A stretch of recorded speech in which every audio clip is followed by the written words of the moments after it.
Magandang umaga mga kahuwan. Narito na ang ulat sa panahon today. Magandang umaga. Kanina nga pong 12:30 a.m. ay nakapasok na ng ating Philippine Area of Responsibility yung binabantayan natin na bagyo, itong tropical storm na may international name na Jangmi. At dahil nakapasok na po ito ng ating PAR, ay tatawagin na po natin ito sa local name na Domeng.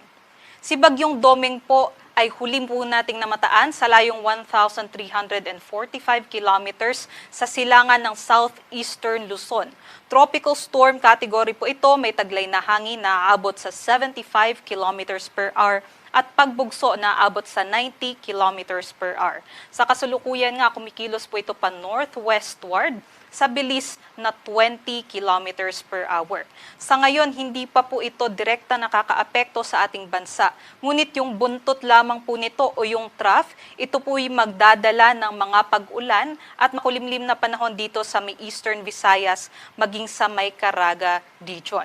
Aside naman po dito sa minomonitor natin na bagyo ay yung southwesterly wind flow o yung paunang ihip nitong habagat ay magdadala rin na maulap na panahon, kalat-kalat na mga pag-ulan, pagkulog at pagkidlat dito naman po sa may Palawan, maging sa may western sections ng Visayas and Mindanao. Asahan nga po natin yung katamtaman hanggang sa malalakas na mga pag-ulan dito po sa may western Visayas, Negros Island region, maging sa may Zamboanga Peninsula, Barm, Soc-Sargen maging sa may Lanao del Norte. So doble ingat pa rin dahil posible po itong magdala ng mga pagbaha at pagguho ng lupa.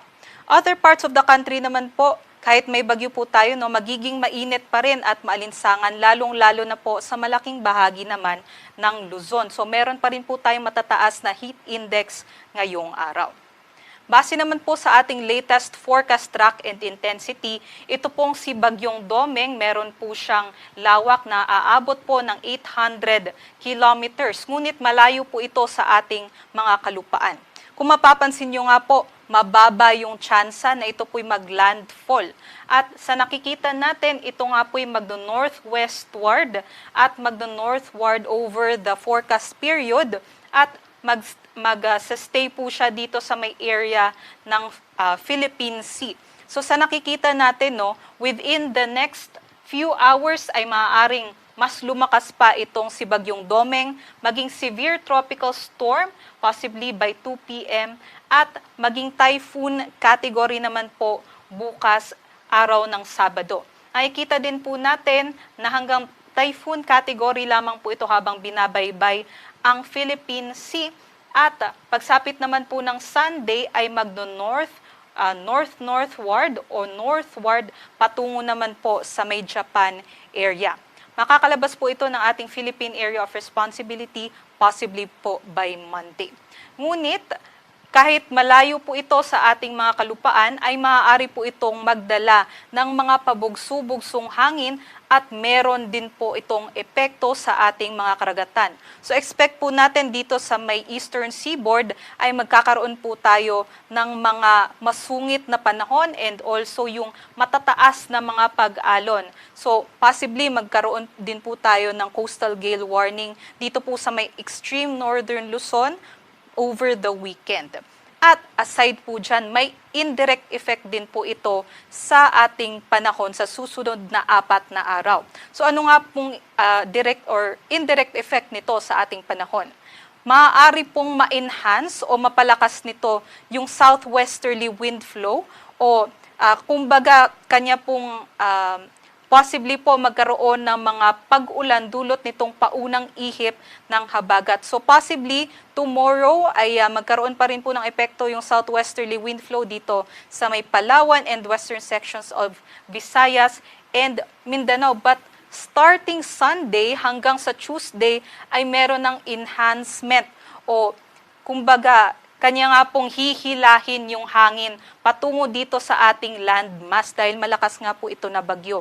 So dahil sa paghila nitong bagyo sa ating southwesterly wind flow, maaaring makaranas ng katamtaman hanggang sa malalakas na mga pag-ulan yung mga kababayan natin dito sa kanlurang bahagi ng ating bansa. Nakikita nga po natin, no, even dito sa may Luzon area, sa may Metro Manila even ay makakaranas po tayo ng mga malawakang mga pag-ulan, especially by Monday and Tuesday. So sana paghandaan po natin ito, kung meron po tayong kailangan ayusin sa ating mga bahay, yung mga gutter natin o mga bubong na merong mga sira, ay i-take na po natin itong chance na ito ngayon para po ay ayusin na po natin yung ating mga kabahayan. Dahil posible po yung mga pagbaha at pagguho ng lupa dahil dito sa enhancement ng southwesterly wind flow. Para naman po sa ating pagsimula ng ating rainy season o yung ating habagat, no, nakikita natin within the next few days, possibly by first week of June, ay magdeklara na tayo ng simula ng ating habagat. At para naman po sa magiging severe winds, no, sa nakikita natin, mababa naman po yung tsansa na magkaroon tayo or mag-raise tayo ng wind signals. Pero yun nga po, meron pa rin pong pabugso-bugsong hangin.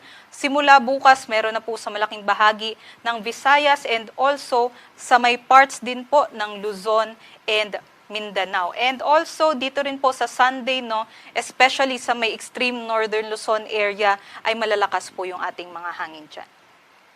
Para naman po sa ating heat index, ito po yung natala natin kahapon ng alas 5, pinakamataas po dito sa mga lugar ng Tuguegarao City, Cagayan, Kasiguran, Aurora, Sangli Point, Cavite, San Ildefonso, Bulacan, nasa 47 degrees Celsius na danger level pa rin po ito. Nakapagtala naman po tayo ng hanggang 43 to 44 degrees Celsius sa Metro Manila kahapon. At magpapatuloy pa rin nga ang mainit at maalinsang panahon ngayong araw sa malaking bahagi ng Luzon. So expected pa rin po natin hanggang danger level na heat index dito sa Metro Manila 43 to 44 degrees Celsius pa rin at 47 degrees Celsius pa rin po sa may Kasiguran, Aurora, maging sa may Sangli Point, Cavite. So yung heat index po ay pinagsamang epekto ng init ng hangin and also yung halumigmig. So, kung meron po tayong danger level na heat index, ay maaari po itong magdulot ng heat exhaustion, heat cramps, and in worst case scenarios, yung heat stroke. So, delikado, magdala pa rin po tayo ng payong kung lalabas po tayo at stay hydrated po tayong lahat. Sa ngayon, wala naman po tayong nakataas na gale warning sa ating mga seaports.